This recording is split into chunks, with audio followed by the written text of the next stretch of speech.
What's good, YouTube, and welcome to the house. We are finally seeing some much needed price coolant here on the market. Adamancipator researcher just last week was towards 72 to 73, earlier this week towards 63, and now we see multiple sellers lining up to get rid of her at under $60.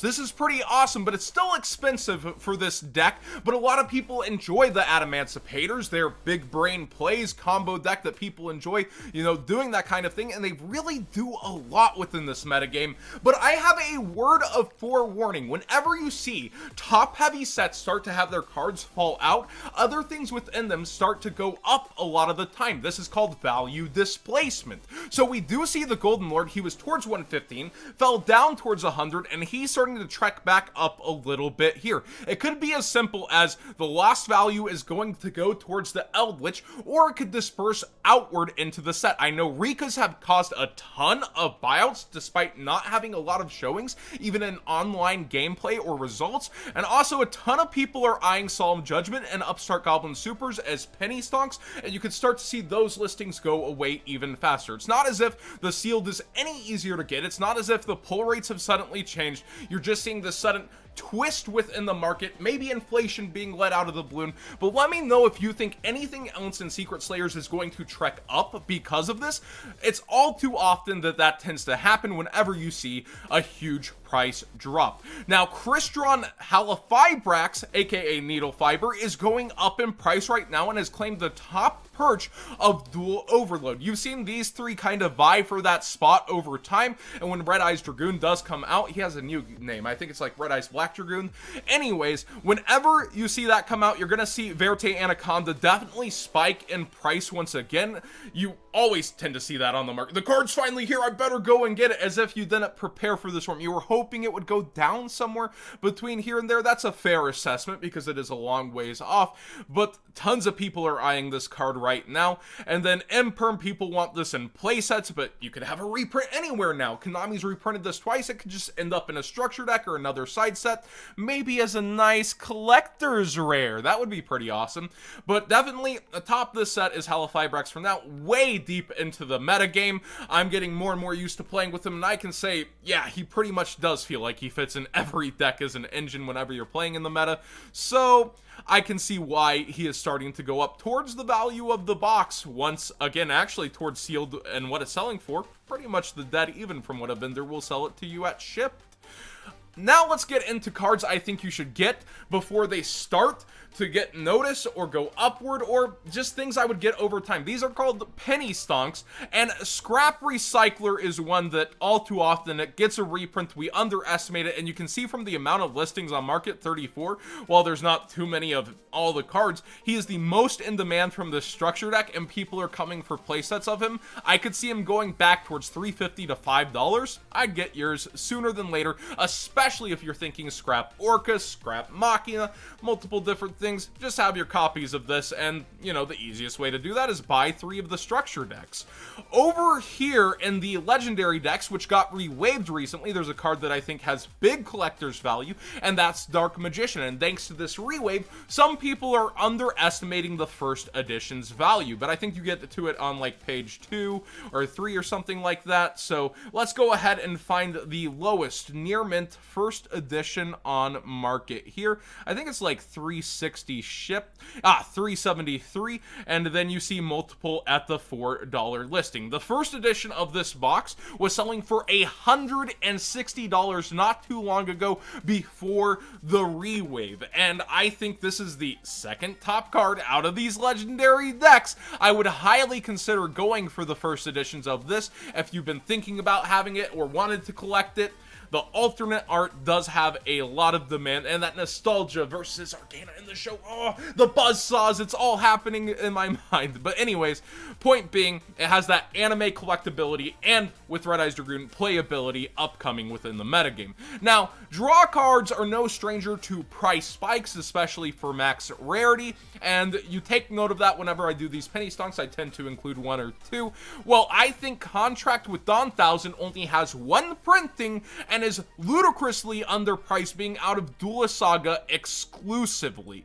This card not only drains life points for things that might need to make those conditions, but also gives a floodgate-like effect on top of, well, both players do get to draw a card, so it's a little bit of one of those weaker situations, but that doesn't stop cards like One Day of Peace and other things that just want to draw, activate spell. It's definitely, I think, something that's way undervalued here at 17 cents, but to note, the 1,000 cards are coming in, I believe, a Duelist pack, so or is it the Battles of Legend? One of the two, so you could see a rewave of this, maybe even in a higher rarity. Do take that note into consideration that his cards are coming. That could mean a reprint for this, even though it has no value on market right now. Konami tends to do that. Royal Magical Library. I didn't know this had a super rare till I was digging for today's video. You might have noticed I didn't upload yesterday. I love digging up penny stonks and seeing what I would personally go after if I was still vending. I think this is a great card to have, and it quickly rises towards $5. When it comes to penny stonks, you look at decks that people played over time and then might get into real Yu-Gi-Oh! One day, especially when events come back, and playing their degenerate strategies even on tabletop. I think this is definitely one of those cards that has a good long-term value, unless a secret rare or higher value comes along in terms of like, yeah, I'd rather have that version than this, but right now, here's your max rarity. One Day of Peace, to note, also has a super rare. Wow, it's like almost all three of these cards combo, and I would think the super rare is a pretty good investment and does have very low quantities on market as a whole. People love playing cards like these depending on the strategy. The Melody of Awakening Dragon secret rare doesn't have too many copies on market and quickly rises up, but I think when it comes to dragon decks, you're still going to see them played, and I keep running into this card on Dueling Book. So max rarity here, and out of Legendary Collection Kaiba, I tend to resource the reprint sets whenever I'm looking at penny stonks. I think this is a great hold if you already have it, and if you don't, maybe get yourself a playset or two. Just Desserts is its highest rarity and ultra rare, and when we actually look this up, Just Desserts on the market, the commons are still towards 50-cent market price, and the lowest prices, of course, are going to be damaged because the other versions are oh so old as like, well, as new as, besides this printing, Kaiba Evolution. So I think the holographic is highly underestimated. You're still going to see burn players come out of the woodwork here and there, like whenever they're going to be buying cards on market, and yes, I think this is a great hold that would eventually be $2.50, $3, triple its current market price at $1. Magician's Navigation's highest rarity has been bought out very recently, and of course highest rarity is always going to hold that better value, but you have the reprinted ultra rare holding a decent value towards the Mega Pack Secret. And Mega Pack Secrets, whenever you have the same rarity reprint, they tend to like to really cling onto the original price and tend to go towards it. So it's very shocking to see a secret rare variant of this lining up under $2.50.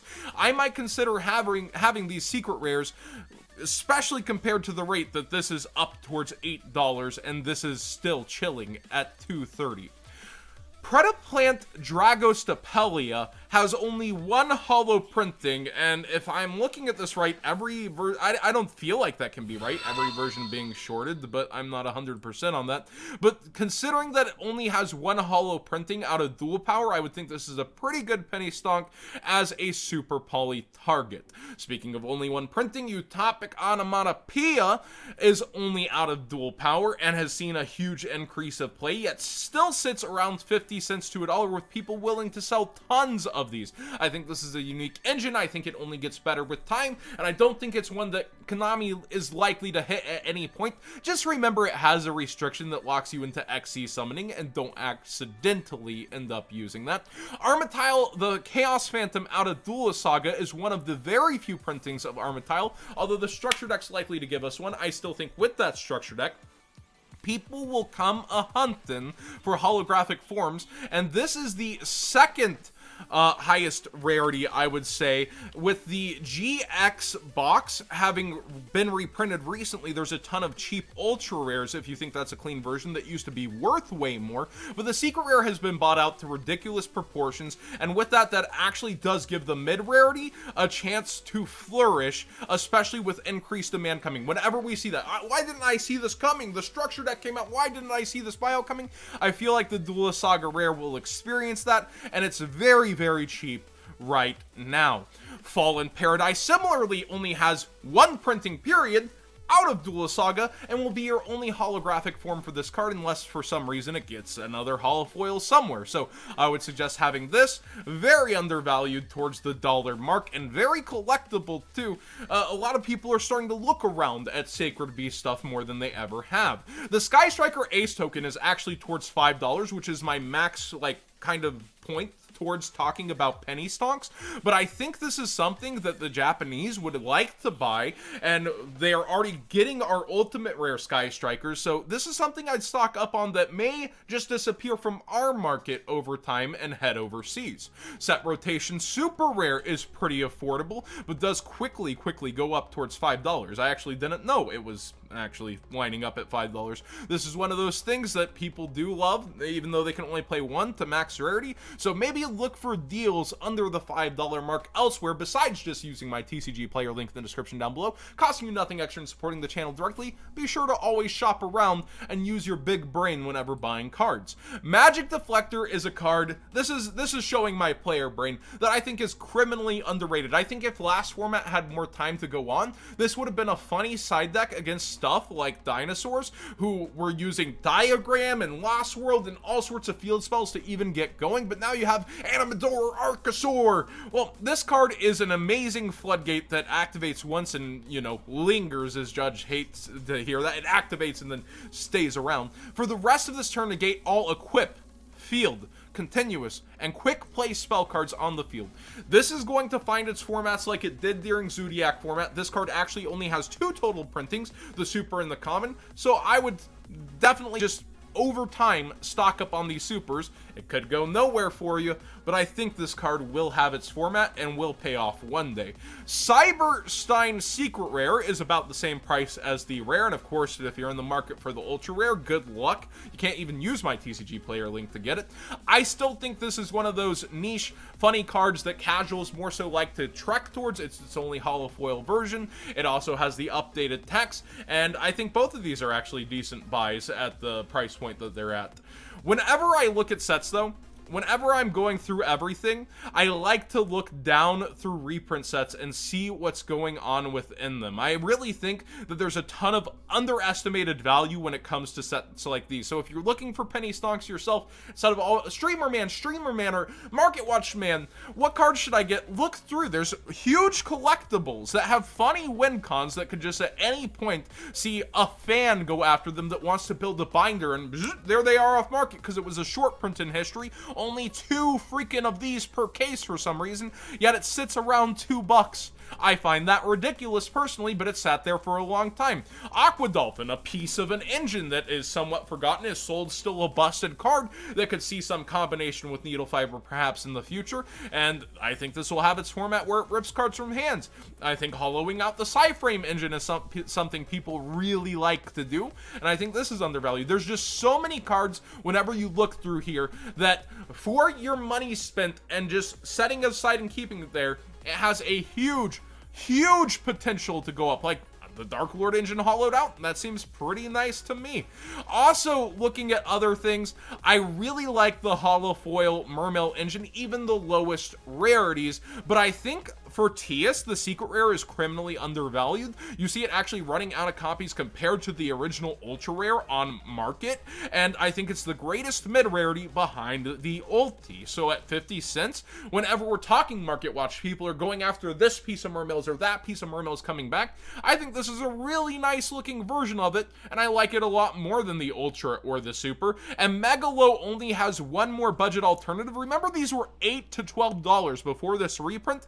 I would be holding on to super rares over time as well. I think it only can go up from where it's at, and I think it's underestimated. But that being said, maybe they're just stuck there over time. Maybe there's just too many of them floating around. Please subscribe if you haven't already. Give this video a thumbs up if you enjoyed the conversation and look through kind of undervalued cards that I think people don't necessarily take looks at. There's tons of them out there that you can find for yourself too and make your own calls with, but more and more people are asking for this kind of segment from me. And for people that think I have some kind of vested interest, oh, they're buying cards, I'm showing people the cheapest cards on market, and I definitely see less use on my TCG player link on days that I use this in terms of actual value spent, because I'm bringing people cheaper cards. Well, sometimes it can cause it to go out automatically. I feel like when we look at the market, like Dark Magician Girl, it went back towards 330 just 2 weeks later, and now is slowly trekking up towards 450 out of the movie pack secret rare. So while there is sometimes an immediate, oh, this happened because thanks John Moore, usually it falls back out if it's not its first or second wave of buyouts. So let's just go ahead and see what happens with a lot of these. I don't think they'll all disappear, but this market has been crazy. It's nice to see some coolant actually coming to this market right now too, though.